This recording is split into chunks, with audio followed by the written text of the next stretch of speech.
At 12:43 a.m., he crept into my bedroom to crack my safe. Then my glitter bomb counterattack marked him head to toe.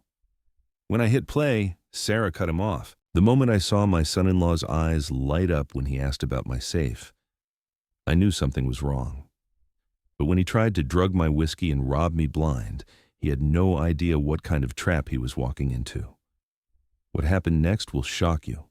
And by the end of this story, you'll understand why sometimes the best revenge is watching someone destroy themselves with their own greed. Before we dive in, make sure to hit that subscribe button and let me know in the comments where you're watching from. Trust me, you won't want to miss how this unfolds. 3 weeks ago, my daughter Sarah called me in tears. Her voice was shaking as she explained that her husband Marcus had lost his job and they were facing foreclosure.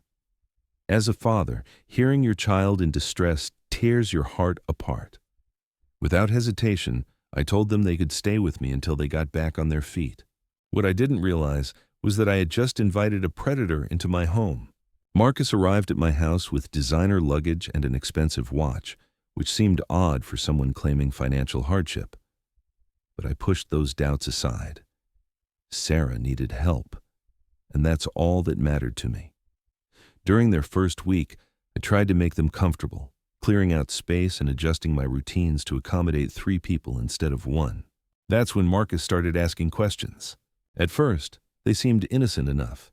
He wanted to know about the neighborhood watch schedule, which neighbors were home during the day, my banking habits, whether I kept cash in the house. I told myself he was just trying to get familiar with the area, maybe looking out for our security. But something about the way he asked these questions felt calculated, like he was gathering intelligence rather than making conversation. The red flags started piling up quickly.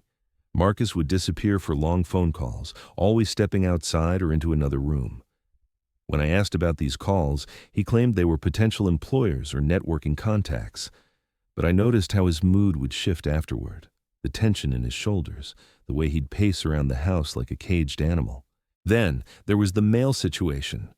Financial statements and collection notices started arriving at my address with Marcus's name on them. Credit card companies, collection agencies, final demand letters. When I mentioned these to Sarah, she looked genuinely confused. Marcus had told her he was handling all their finances while job hunting. She had no idea about any debts.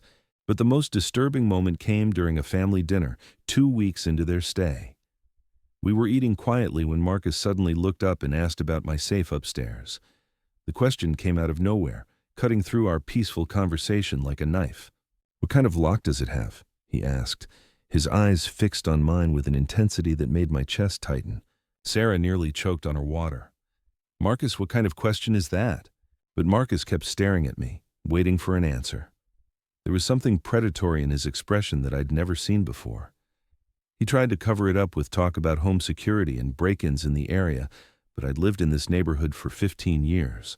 The most excitement we'd had was Mrs. Patterson's cat getting stuck in a tree. That's when I knew Marcus wasn't here because of unemployment. He was here because of opportunity. Over the following days, I started paying closer attention to his behavior. He would casually ask about my insurance policies, my bank locations, my daily routines. He wanted to know if I was a heavy sleeper, whether I took any medications, how often I checked on things upstairs. Each question felt like fingers probing for weakness, testing my defenses. The breakthrough came when I caught him in my bedroom. I had gone downstairs to make coffee one morning when I realized I'd forgotten my reading glasses. As I climbed back up the stairs, I noticed my bedroom door was slightly open. I always keep it closed, a habit from 40 years of living alone. There was no reason for anyone to be in there. I pushed the door open quietly and found Marcus standing by my dresser. He spun around when he heard me, his face flushing red with what looked like guilt and panic. "Oh, hey, David," he stammered. "I was looking for aspirin. Sarah said you might have some in your bathroom cabinet." But the bathroom was in the opposite direction, and my medicine cabinet had been clearly visible from the hallway. More importantly, I could see that my dresser drawers weren't quite flush anymore. Someone had been searching through them. That night, I did something I hadn't done in years. I stayed awake, listening. Around midnight, I heard footsteps moving carefully through the house. They weren't Sarah's light steps, they were heavier, more deliberate. The sounds moved toward the front of the house, then I heard Marcus's voice, barely above a whisper. He was making a phone call. I crept closer to the heating vent that connected my bedroom to the living room below. Sometimes sound traveled through the old ductwork in unexpected ways, and that night I could hear every word clearly. "Yeah, it's me," Marcus whispered. "Everyone's asleep. The old man's definitely loaded. I found bank statements, investment portfolios, the whole thing. We're talking serious money here." My blood went cold. He wasn't talking to a potential employer. He was talking to an accomplice. "I already scoped out his routine," Marcus continued. "Tomorrow night, Sarah's going to her book club meeting. She goes every Tuesday, 7 to 9. Gives us the perfect window." I grabbed my phone and started recording, my hands shaking with a mixture of rage and determination. Whatever came next, I needed evidence. "I found where he keeps the safe key," Marcus said, his voice gaining confidence. "Hidden in his bedroom dresser, taped under the drawer. The old fool probably thinks it's the safest place in the world." The casual cruelty in his voice was breathtaking. This man was sitting in my house, eating my food, accepted into my family, while planning to rob me blind. "Look, I know you're worried about the timeline," Marcus continued, "but my gambling debts aren't going away. Those guys aren't exactly patient, if you know what I mean. This has to happen now.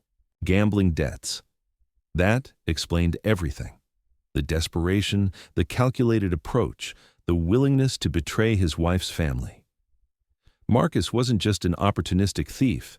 He was a desperate man backed into a corner by his own stupidity. "David's just some lonely old man," Marcus said with a sneer. "Probably grateful for the company. He has no idea what's coming. Hell, he was practically giving me a tour of his security setup at dinner tonight." The conversation continued for several more minutes, with Marcus outlining his plan in detail. He would wait until Sarah left for book club, then claim he was having stomach problems and needed to lie down. Once I was asleep, he'd use the key from my dresser to open the safe and clean out whatever cash and valuables he could find. "By Thursday, we'll be gone," he concluded. "I'll tell Sarah we got a job offer in another state, something urgent. We'll disappear before the old man knows what hit him." When the call finally ended, I sat in the darkness of my bedroom, processing what I'd heard. Marcus had an accomplice, serious gambling debts, and a detailed plan to rob me tomorrow night. But more than that, he was planning to drag my daughter into his web of deception, using her trust and love as cover for his crimes. The violation went deeper than theft. This was personal, intimate. Someone had been studying my routines, cataloging my possessions, planning to destroy the security I'd spent decades building. But Marcus had made one critical mistake. He'd assumed I was helpless. For 30 years before retirement, I'd worked as an insurance investigator. I'd dealt with plenty of desperate people who thought they were smarter than everyone else. I knew how their minds worked, how they justified their crimes, and most importantly, how they always got caught. Marcus wanted to play games with an old man. Fine, but he was about to learn that some old men know how to fight back. As I lay in bed that night, staring at the ceiling and listening to every small sound in the house, a plan began forming in my mind. Marcus expected to find a helpless victim tomorrow night. Instead, he was going to walk into a trap that would expose him for exactly what he was. The next morning, I went about my normal routine, making breakfast and chatting pleasantly with Sarah and Marcus as if nothing had changed. But internally, I was already several moves ahead, preparing for a confrontation that would determine not just my safety, but my daughter's future. Marcus thought he was hunting prey. He had no idea he'd become the hunted. The first thing I did that Tuesday morning was visit my local hardware store. I needed supplies for what I was planning, but more importantly, I needed to think through every detail of Marcus's scheme. He'd made his intentions crystal clear in that midnight phone call. Tonight, while Sarah was at book club, he planned to drug me, steal my safe key, and clean out everything I'd worked 40 years to accumulate. But Marcus had overlooked one crucial detail. The key wasn't where he thought it was anymore. At 5 that morning, after lying awake replaying his conversation, I'd moved the brass key from my dresser drawer to my kitchen junk drawer, buried beneath rubber bands and twist ties. Marcus could tear apart my bedroom all he wanted. He'd find nothing but disappointment. In the hardware store, I found exactly what I needed in their party supply section. A small confetti cannon, the kind used for gender reveals and celebrations. Spring-loaded, designed to create maximum surprise with minimum effort. I also picked up a bag of ultra-fine glitter in silver and gold. If Marcus wanted to play thief, he should look the part. The beauty of my plan wasn't just catching him in the act. It was making sure he couldn't deny what he'd done, couldn't spin another lie to manipulate Sarah's trust. Physical evidence that would cling to him like guilt made visible. Back home, I found Sarah packing her purse for book club while Marcus lounged on my couch, scrolling through his phone with the casual confidence of a man who thought he had everything figured out. "Have a wonderful time tonight, sweetheart," I told Sarah, kissing her cheek. "Don't worry about rushing home. Take all the time you need." Marcus looked up sharply. "You're not going anywhere tonight, are you, David?" I shook my head, playing the part of the oblivious grandfather. "Just planning a quiet evening at home. Might turn in early, actually. I've been feeling more tired than usual lately." The relief that flickered across Marcus's face was almost comical. Everything was falling into place perfectly for his robbery. What he didn't know was that it was falling into place for my trap. After Sarah left at 6:30, Marcus immediately shifted into preparation mode. He started asking casual questions about my evening routine, whether I'd be taking any medication to help me sleep, how soundly I usually rested. Each question was designed to gauge how unconscious I'd be when he made his move. "You know," he said around 8 o'clock, "I've been thinking we should share a drink tonight. Father and son-in-law bonding time." The suggestion came out of nowhere, but I recognized it immediately. This was how he planned to ensure I'd sleep deeply enough for his theft to go undetected.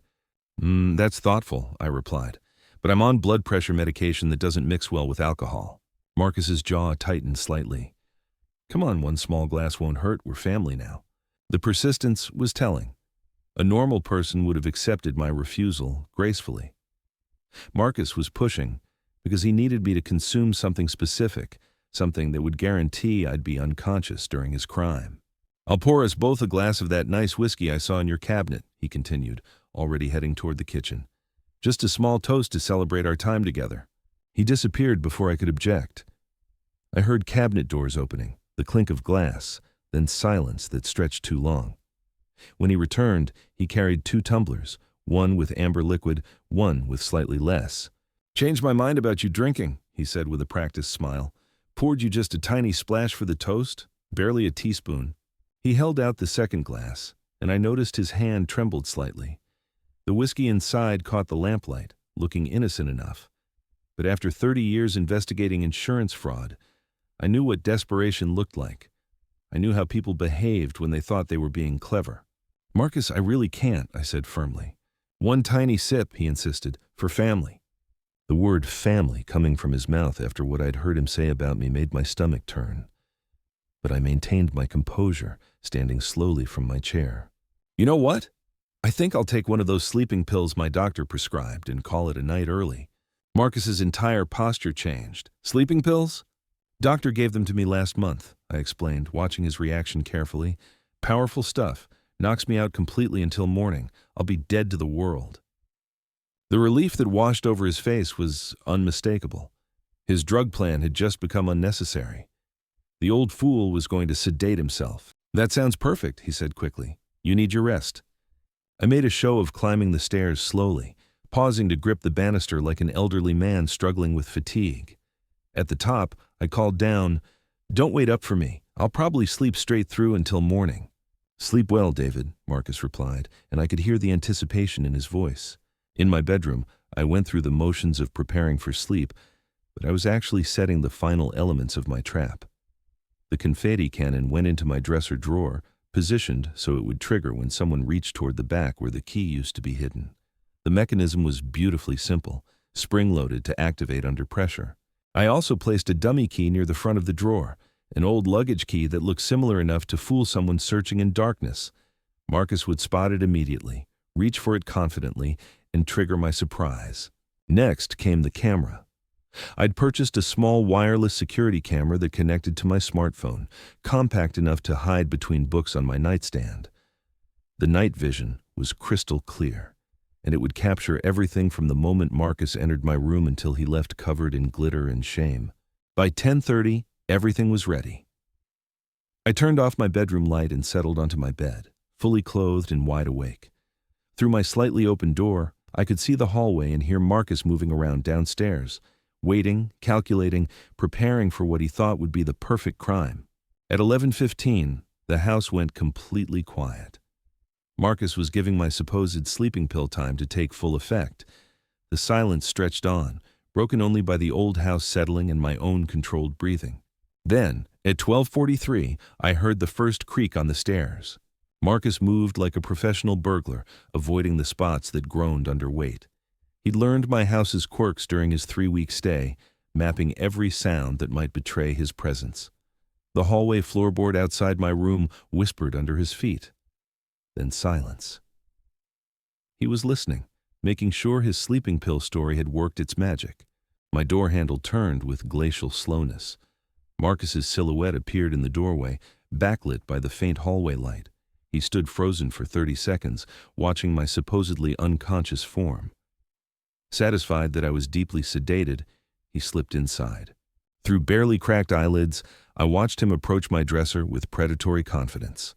This was it. 3 weeks of planning, manipulation, and betrayal were about to culminate in spectacular failure. Marcus positioned himself directly in front of the dresser. His hands reached for the second drawer, the one he believed contained the key to my safe and his financial salvation. The drawer slid open smoothly. For a split second, I saw triumph in his posture. He'd found his target, spotted the dummy key I'd planted as bait. His fingers reached inside confidently, seeking the brass solution to all his gambling problems. Then my confetti bomb exploded. The sound was magnificent, like a party favor crossed with a small cannon. Silver and gold glitter erupted in a glorious cloud, coating Marcus from head to toe in sparkling evidence of his crime. The explosion echoed through the house like celebratory gunfire. Marcus stumbled backward, cursing violently as glitter settled in his hair, on his clothes, across his shocked face. He looked like he'd been attacked by a craft store, transformed into a walking disco ball of guilt and humiliation. "What the hell?" he gasped, frantically brushing at the glitter that clung to everything like metallic guilt. I sat up in bed with theatrical confusion, reaching for my lamp. What on earth was that noise? Light flooded the room, revealing Marcus in all his sparkling glory. He stood frozen beside my dresser, covered head to toe in festive confetti, holding my dummy key like evidence of his failed theft. "Marcus?" I blinked with apparent bewilderment. "What are you doing in my bedroom? And why are you covered in glitter?" The trap was complete. The predator had become prey, marked as clearly as if he'd been dipped in paint. And the best part was yet to come, because I could hear footsteps in the hallway. Sarah was coming to investigate the explosion that had just destroyed her marriage and exposed her husband's true nature. The sound of Sarah's footsteps rushing down the hallway filled me with both relief and heartbreak. Relief because my plan had worked perfectly, and heartbreak because I was about to watch my daughter's world collapse. But she deserved to know the truth about the man she'd married, no matter how painful it would be. "Dad, what happened? Are you okay?" Sarah's voice carried panic and worry as she appeared in the doorway, tying her robe with quick, anxious movements. Then she stopped dead in her tracks. Her eyes took in the scene before her. Me sitting up in bed, apparently confused and concerned. Marcus standing beside my open dresser drawer like a Christmas ornament gone wrong, covered from head to toe in glittering evidence of his betrayal. "What in the world?" Sarah's voice caught in her throat. "Marcus, why are you in Dad's bedroom? And why do you look like you've been dipped in a craft store?" Marcus opened and closed his mouth like a fish gasping for air. More glitter cascaded from his hair with each movement, settling on my carpet like festive snow, marking the spot where his lies had finally caught up with him. "There was a noise," he said weakly, his voice strained with desperation. "I came to check on your father." "At 1 a.m? Sarah's tone sharpened in a way I'd never heard before. There was steel beneath her confusion now, protective instincts kicking in. "And you ended up covered in what is that exactly? Glitter?" "Some kind of security device," Marcus said quickly, brushing frantically at his sparkling clothes. "It went off when I opened the drawer." Sarah's eyes moved from Marcus to the open dresser drawer, then to me. The pieces weren't adding up, and I could see her analytical mind working through the inconsistencies. "Dad, do you have security devices in your furniture?" I maintained my expression of elderly bewilderment. "Not that I know of, sweetheart. I was sound asleep until that explosion woke me up." The silence that followed felt heavy with implications. Sarah looked between us, her expression shifting from confusion to something harder, more suspicious. Then why were you in his dresser drawer, Marcus? Her voice carried an edge I'd never heard before, protective and dangerous. Marcus's story began crumbling in real time. I was looking for something to help you sleep. You were tossing and turning, and I thought David might have some extra sleep medication. Sleep aids? Sarah's eyebrows rose. In his bedroom dresser at 1 a.m? I thought maybe he kept them there. Marcus gestured weakly at the drawer, sending more glitter cascading to the floor like evidence raining from the sky. Marcus, I said gently, playing my part perfectly. My medications are in the bathroom cabinet. They always have been. The weight of that statement hung in the air like an accusation. Sarah looked between us again, and I could see the exact moment when doubt transformed into something much more dangerous. Understanding. So let me get this straight, she said slowly, her voice dropping to a controlled whisper that somehow felt more threatening than shouting. You left our bed at 1 a.m, came into my father's bedroom while he was sleeping, and opened his private dresser drawer looking for medicine you knew wasn't there. It's not like that, Marcus said desperately, but his voice lacked conviction. The glitter covering him made every word seem ridiculous, like a failed magician trying to explain away a botched trick. Then what is it like? Sarah stepped closer to him, and I felt a surge of pride watching my daughter stand her ground. Because from where I'm standing, it looks like my husband was going through my father's personal belongings in the middle of the night. Marcus's desperation grew more visible by the second. Sarah, you have to understand. I was trying to help. Help with what exactly? I interjected mildly, knowing the question would force him deeper into his web of lies. I was confused, disoriented, he stammered. I thought I heard someone breaking in. Breaking in, Sarah repeated flatly. So you decided to search my father's bedroom furniture? I wasn't searching anything. Then what do you call opening his dresser drawer? The defensive anger creeping into Marcus's voice seemed to hit Sarah like a slap. She took a step back, and I saw something fundamental shift in her expression. Why are you interrogating me like this? Marcus snapped. I'm your husband. You're right, Sarah said quietly, her voice deadly calm. You are my husband, which is exactly why I'm asking you to explain why you're standing in my father's bedroom at 1 a.m, covered in craft supplies, with your hand in his private drawer. Marcus looked trapped, cornered by the weight of his own implausible explanations. Glitter continued to fall from his clothes, like evidence of his guilt made visible. I can explain everything, he said desperately. Then please do, Sarah crossed her arms, because right now I'm very confused about what my husband was doing in here. I watched my daughter's face and saw the exact moment her protective instincts shifted from Marcus to me. The moment she began to see the situation not as a misunderstanding, but as a threat to her father. Marcus must have sensed it too, because panic crept into his voice. Sarah, you have to trust me. But trust, once broken by glitter and lies, isn't easily repaired.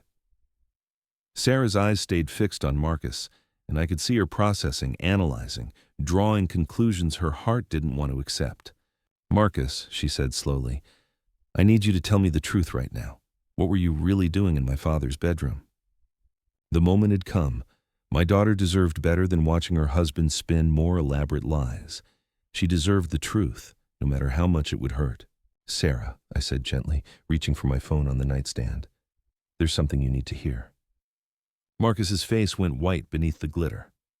David, don't what? Sarah's voice sharpened dangerously. Don't what, Marcus? I found the recording from the previous night and held up my phone. Sweetheart, I recorded something last night. A phone conversation.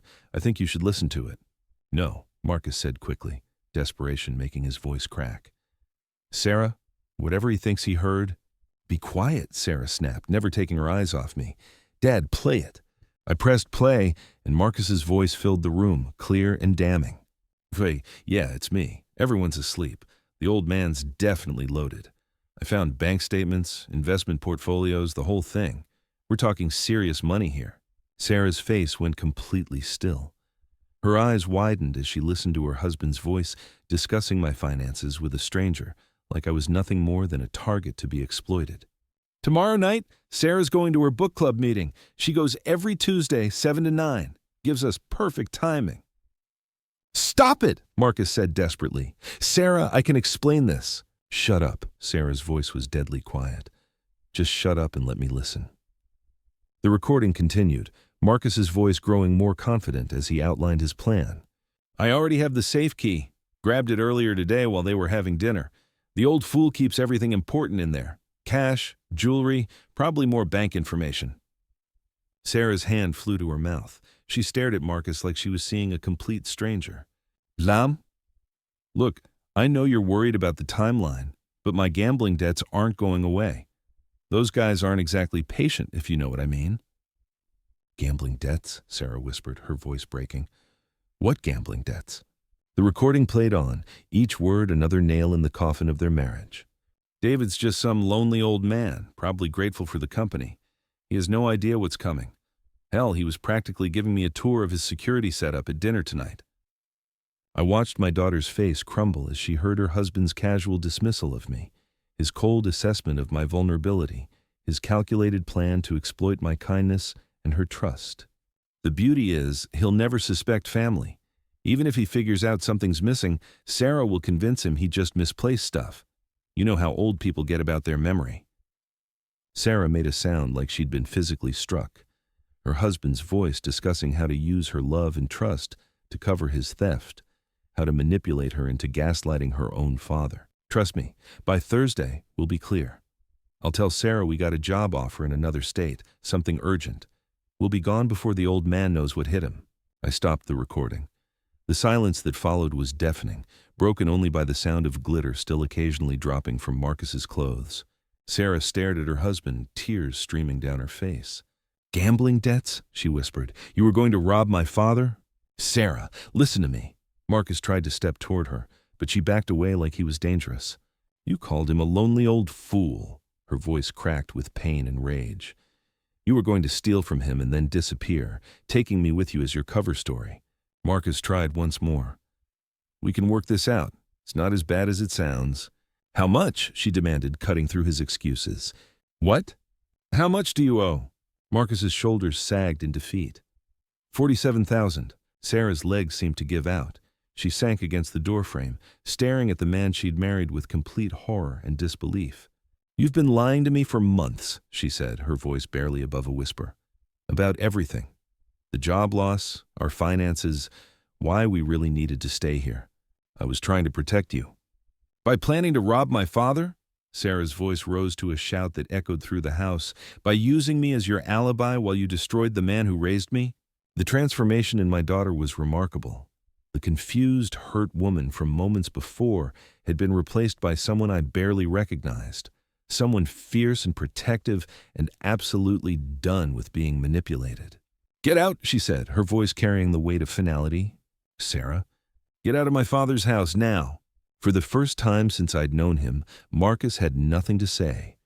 No smooth explanation, no manipulative twist, no way to spin this situation in his favor.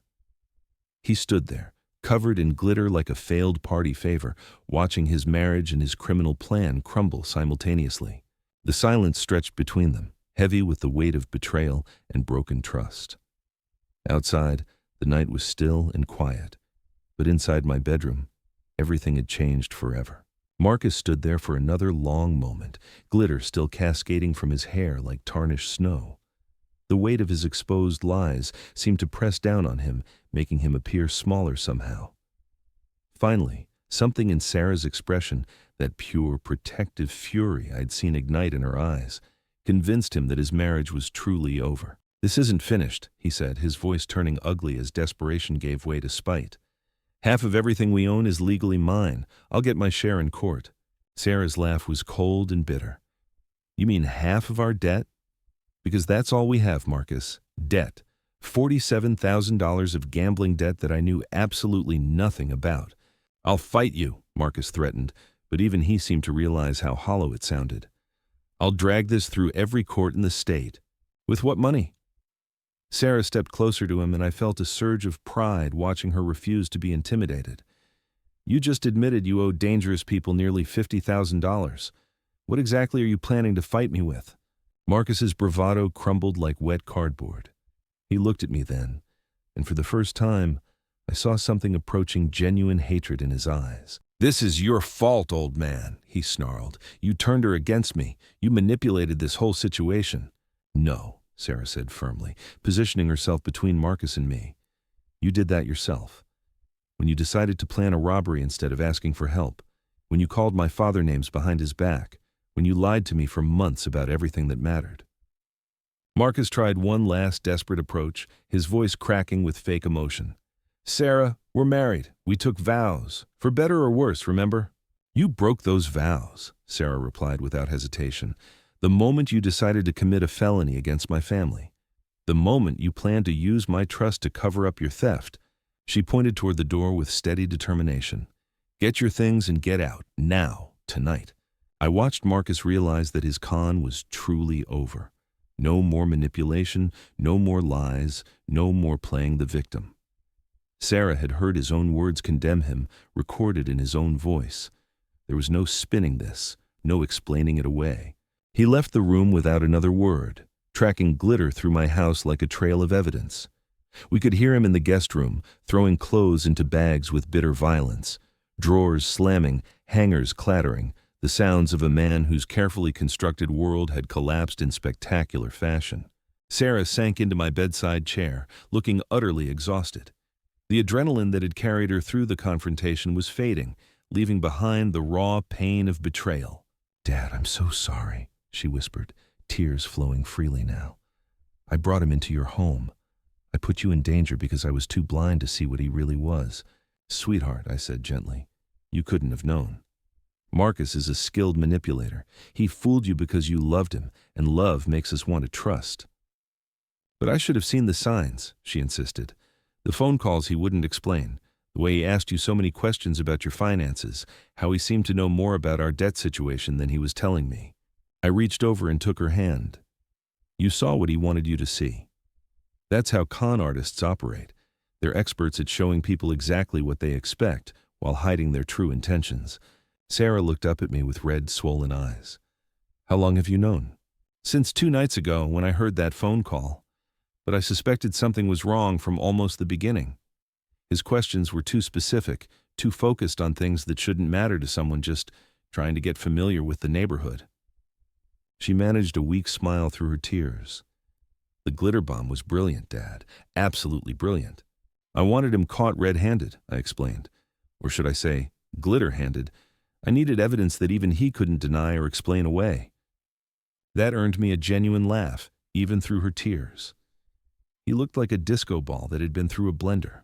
Marcus reappeared in the doorway with 2 hastily packed bags, still sparkling like some kind of defeated party decoration. His earlier bravado had completely evaporated, replaced by sullen resignation. "Sarah, just remember," he said, making one final attempt at manipulation. "I'm the one who's been supporting us. Without me, you'll have nothing." "Without you," Sarah replied calmly, "I'll have my self-respect back. And I'll have my father, who actually knows what family loyalty means." She stood up and walked to her purse, pulling out her keys. "Leave your house key on the kitchen counter. Don't contact me directly. Any communication goes through lawyers from now on." Marcus opened his mouth to argue, then seemed to realize the futility. The glitter covering him made any attempt at dignity impossible. He looked ridiculous and pathetic, exactly what he deserved. "This isn't over, Sarah," he said as he headed for the door. "You'll regret this decision." "The only thing I regret," Sarah called after him, "is not seeing through your lies sooner." We heard his footsteps on the stairs, then the front door opening and closing with finality. A minute later, his car started and pulled out of the driveway, carrying Marcus and his gambling debts away from our lives forever. Sarah and I sat in silence for several minutes, processing what had just happened. The house felt different already, cleaner somehow, like a weight had been lifted from the very walls. "Can I stay here?" Sarah asked quietly. "Just until I figure out what comes next?" "Sweetheart," I said, pulling her into a hug. "This is your home for as long as you want it. It always has been." She cried then, really cried, letting out months of stress and confusion and betrayal. I held her like I had when she was little and had scraped her knee or been hurt by cruel classmates. Some things never change between a father and daughter, no matter how old they get. "I feel so stupid," she whispered against my shoulder. "How did I not see what he was doing? How did I not know about the gambling, the debts, any of it?" Because you trusted the person you married, I said simply. That's not stupidity. That's love. Marcus abused that trust, but that doesn't make you foolish for having it in the first place. As dawn approached, we finally made our way downstairs to the kitchen. I started a pot of coffee while Sarah called in sick to work, explaining she had a family emergency to deal with, which wasn't really a lie. What happens now? She asked, wrapping her hands around her coffee mug like it was an anchor. Now you rebuild, I said. You file for divorce. You figure out what debts are actually yours versus his, and you start over. It won't be easy, but you're stronger than you think. Sarah nodded slowly, processing the magnitude of the changes ahead of her. Will you help me find a good lawyer? Already making calls, I assured her. I know someone who specializes in cases like this. She'll make sure Marcus doesn't drag you down with his gambling debts. We spent the rest of that morning making lists and plans, accounts to freeze, documents to gather, people to notify. The practical business of untangling a life from someone who'd been systematically deceiving you. But there was something else we needed to address. Dad, Sarah said during a quiet moment, I need to ask you something, and I want you to be completely honest with me. Always. How much danger were you really in? If your trap hadn't worked, if Marcus had actually gotten into that safe, what would have happened? I considered the question carefully. Sarah deserved the complete truth, not a sugar-coated version designed to spare her feelings. Honestly, I think Marcus was desperate enough to do whatever it took to get that money. $47,000 in gambling debts to dangerous people, that's not something you walk away from. And once he'd robbed me, he couldn't risk me identifying him later. Sarah's face went pale. You think he would have hurt you? I think desperate people make desperate choices, I said gently. And Marcus had already shown he was willing to betray the people who trusted him most. It's not a big leap from theft to violence when someone's backed into a corner. The weight of that realization settled over both of us. Marcus hadn't just been planning a simple robbery. He'd been preparing to destroy our family in whatever way necessary to save himself. Thank God for your insurance investigator instincts, Sarah said shakily, and your glitter bomb. Thank God you came home when you did, I countered. Even the best trap is useless if no one witnesses it. 3 weeks later, I was reading the morning paper when Sarah came downstairs, dressed for her job interview at the local library. She'd been staying with me while the divorce proceeded, and slowly, I was watching my daughter rediscover who she was without Marcus's manipulation and lies. How are you feeling about today? I asked, setting down the sports section. Nervous, but good nervous, she replied, pouring herself coffee with steady hands. It's been so long since I've had to think about what I actually want to do with my life, instead of just managing Marcus's latest crisis. The transformation in Sarah over the past few weeks had been remarkable. The stressed, anxious woman who'd called me in tears about foreclosure had been replaced by someone stronger, more confident, someone who'd learned she could survive betrayal and come out better on the other side. Any word from the lawyer about the divorce proceedings? I asked. She says it should be finalized within another month. Marcus isn't contesting anything, probably because he knows fighting would just expose more of his financial crimes. Sarah smiled grimly. Turns out when you're facing potential criminal charges for fraud and theft, you don't want to draw extra attention to yourself in court. I nodded, satisfied that justice was taking its course. Marcus had discovered that actions have consequences, even when you think you're too clever to get caught. Dad, Sarah said, settling at the kitchen table with her coffee, I want you to know how grateful I am, not just for protecting me from Marcus, but for showing me what real strength looks like. What do you mean? You could have confronted him directly, could have thrown him out the moment you suspected something. Instead, you were patient and strategic. You gathered evidence, set up a situation where the truth couldn't be denied, and you did it all while protecting me from having to choose sides. She paused, looking out the kitchen window at the garden where spring flowers were beginning to bloom. Most importantly, you showed me that I don't have to accept being treated badly just because someone claims to love me. That real love doesn't come with conditions or threats or manipulation. Those words meant more to me than Sarah could possibly know. For 30 years as an insurance investigator, I'd seen what happened when people preyed on others' trust and kindness. I'd watched families destroyed by greed and deception. But I'd also learned that sometimes The best way to fight back isn't with violence or anger. Sometimes, the best revenge is simply letting people reveal their true nature. You know what the most satisfying part was? I asked Sarah. What?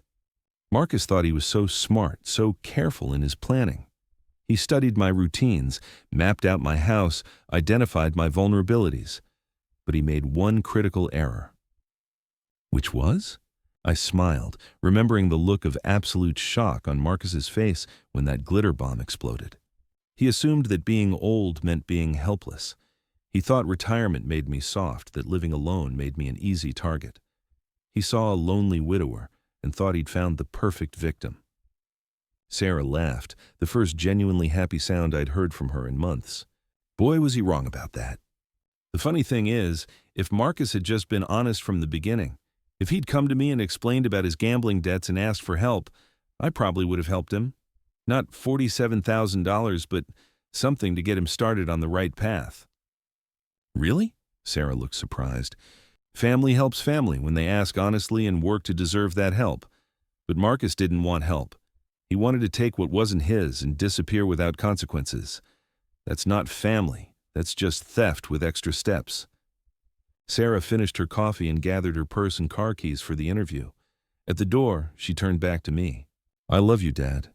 Thank you for being exactly the father I needed, especially when I didn't realize how much I needed you.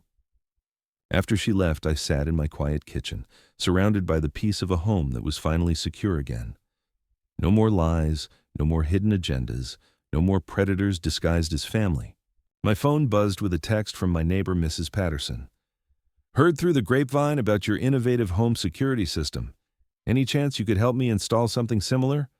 I've got some expensive jewelry that needs protecting. I laughed out loud. Word was apparently spreading about my unorthodox approach to catching thieves. Maybe I should consider a second career in security consulting. But first, I had a newspaper to finish and a peaceful morning to enjoy. Because sometimes, after you've outmaneuvered the people who thought they were smarter than you, the best thing you can do is simply savor the quiet satisfaction of a job well done. Justice, as it turned out, really did sparkle. Looking back now, 6 months after what I've come to call the Great Glitter Incident, I realize that night changed more than just my relationship with my daughter. It changed how I see myself, how I approach problems, and most importantly, how I define what family really means. Sarah got the library job, by the way. She's been working there for 4 months now, and the transformation continues to amaze me.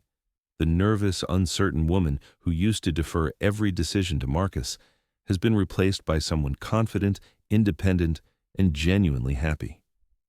She's made friends with her coworkers, joined a book club, and even started dating again, though she's taking things very slowly this time.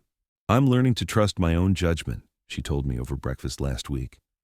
For so long, I let Marcus make all the decisions because I thought that's what good wives did. But now I realize that good partners support each other's independence. They don't try to control it. The divorce was finalized 3 months ago. Marcus didn't contest a single thing, probably because his lawyer advised him that fighting would only expose more of his criminal behavior to scrutiny. The gambling debts turned out to be even worse than we'd initially thought, nearly $60,000 spread across multiple creditors, including some very unsavory characters who were growing increasingly impatient. From what Sarah's lawyer discovered, Marcus had been running cons like this for years. We weren't his first victims, just his most recent ones. There was an elderly widow in Portland, whose life savings he'd drained 2 years earlier, a retired couple in Seattle who'd lost their home after Marcus convinced them to invest in his fake business opportunities. The man was a professional predator, moving from target to target, always one step ahead of his own debts and consequences, until he met a glitter bomb. The story of Marcus's spectacular failure spread through our neighborhood faster than gossip at a church social. Mrs. Patterson wasn't the only one who expressed interest in my security system. 3 other neighbors asked for advice on protecting their homes from smooth-talking thieves. I found myself becoming something of a local celebrity, the grandfather who'd outsmarted a professional con man with craft supplies and patience. But the real satisfaction came from watching Sarah rebuild her life on her own terms. She moved into a small apartment downtown 6 weeks ago, close enough to visit regularly, but far enough to establish her independence. The first time she signed a lease in her own name, paid her own deposit, and handed over keys that belonged only to her. She cried tears of pure joy. "I forgot what it felt like to make my own choices," she said that day, "to not have someone questioning every decision or making me feel guilty for wanting things." The legal aftermath of Marcus's attempted robbery was equally satisfying. While we chose not to press charges for the break-in itself, partly to avoid putting Sarah through the trauma of testifying against her ex-husband, Marcus's other victims weren't so forgiving. The widow in Portland had kept meticulous records, and when she learned about other victims, she contacted law enforcement. Marcus was arrested 4 months ago on multiple counts of fraud, theft, and elder abuse. His gambling debts had finally caught up with him too, and the people he owed weren't the type to accept payment plans or excuses. Last I heard, he was serving 18 months in county jail and would face federal charges when he got out. Sometimes I wonder if I should feel sorry for him. After all, addiction is a disease, and gambling addiction destroys lives just like any other dependency. But then I remember the casual cruelty in his voice when he called me a lonely old fool, the calculated way he planned to use Sarah's love as cover for his crimes, and my sympathy evaporates. Marcus had choices at every step. He could have asked for help instead of planning theft. He could have been honest with Sarah instead of manipulating her trust. He could have sought treatment for his gambling addiction instead of feeding it with other people's money. Instead, he chose deception, betrayal, and crime. The consequences were his own making. The house feels different now, in the best possible way. It's not just that the tension and hidden agendas are gone, though that's certainly part of it. It's that the house has become a home again, a place where people are welcome because they're genuinely wanted, not because they're running some long-term con. Sarah visits twice a week for dinner, and we've fallen into a comfortable routine that feels nothing like the strained family dynamics from Marcus's time here. We cook together, share stories about our days, watch old movies that make us both laugh. Real conversations between people who actually care about each other, not performances designed to hide ulterior motives. She's even started bringing friends around occasionally. Last month, she introduced me to David, a fellow librarian who shares her love of mystery novels and terrible puns. He seems genuinely nice, respectful, interested in getting to know me as Sarah's father rather than sizing up my financial situation. "How can you tell he's different from Marcus?" I asked Sarah after David's first visit. "He asks about me, not about you," she replied immediately. "Marcus was always more interested in your routines, your possessions, your vulnerabilities. David wants to know about my job, my interests, my plans for the future. He sees me as a person, not as a means to an end." It's a simple distinction, but a profound one. The people who belong in your life are the ones who value you for who you are, not what you can provide them. I've started volunteering at the senior center downtown, teaching basic financial literacy classes. It turns out that 30 years of insurance investigation gave me a unique perspective on how scammers operate, and there's a real need for education about protecting yourself from financial predators. My first class had 12 attendees. Word of mouth brought that number to 25, then 40. Now I'm teaching 3 sessions a week, covering everything from recognizing common scams to setting up basic security measures for your home and finances. The questions people ask break my heart sometimes. How do I know if my grandson is really in jail in Mexico and needs bail money? Is it normal for a financial advisor to ask for my bank passwords? My new boyfriend wants to borrow money for a business opportunity, but something feels wrong. These are good people, trusting people who've worked hard their entire lives and just want to enjoy their retirement in peace. They don't deserve to be targeted by predators like Marcus, and if my classes can help even one person avoid that nightmare, then something positive came out of our terrible experience. The glitter bomb has become something of a legend in these classes. I tell the story as an example of how sometimes the best defense is turning a criminal's own overconfidence against them. The students love it, especially the part where Marcus tried to explain why he was covered in craft supplies at 1 in the morning. The key, I always explain, isn't being paranoid or suspicious of everyone. It's learning to recognize the difference between normal human behavior and predatory behavior. Real family members don't case your house like they're planning a heist. Real friends don't ask detailed questions about your banking habits. Real partners don't disappear for mysterious phone calls every night. One of my regular students, a 78-year-old widow named Helen, approached me after class last week with tears in her eyes. "I think my nephew has been stealing from me," she whispered. "Small amounts from my purse, but it's been going on for months. I kept telling myself I was imagining things, that family wouldn't do that." We talked for an hour after class. Helen's nephew had been using classic manipulation tactics, gaslighting her into doubting her own memory and perceptions while systematically stealing cash every time he visited. By the time we finished talking, she had a plan for protecting herself and gathering evidence. 2 days later, she caught him red-handed with a hidden camera she'd installed in her living room. Unlike Marcus, her nephew confessed immediately when confronted with video evidence of his theft. He's now in counseling for drug addiction and paying back every penny he stole with interest. "You saved my life," Helen told me. "Not just my money, but my sanity. I was starting to think I was losing my mind." Stories like Helen's remind me why the glitter bomb was necessary. It wasn't about revenge or humiliation, though Marcus certainly deserved both. It was about creating undeniable proof that would protect Sarah from further manipulation and show her the truth about the man she'd married. Sometimes people ask me if I have any regrets about how I handled the situation. Would I have done anything differently if I could go back and change things? The answer is no, absolutely not. I could have confronted Marcus the moment I suspected he was lying about his job loss. I could have thrown him out of my house the first time I caught him going through my belongings. I could have called the police the night I recorded his confession, but none of those approaches would have protected Sarah from the psychological damage of Marcus's manipulation. She needed to see and hear the evidence herself, needed to make her own decision about her marriage based on facts rather than my suspicions. The glitter bomb gave her that opportunity. It created a moment of perfect clarity where Marcus's lies became impossible to maintain, where his true nature was revealed so dramatically that even he couldn't spin it into something else.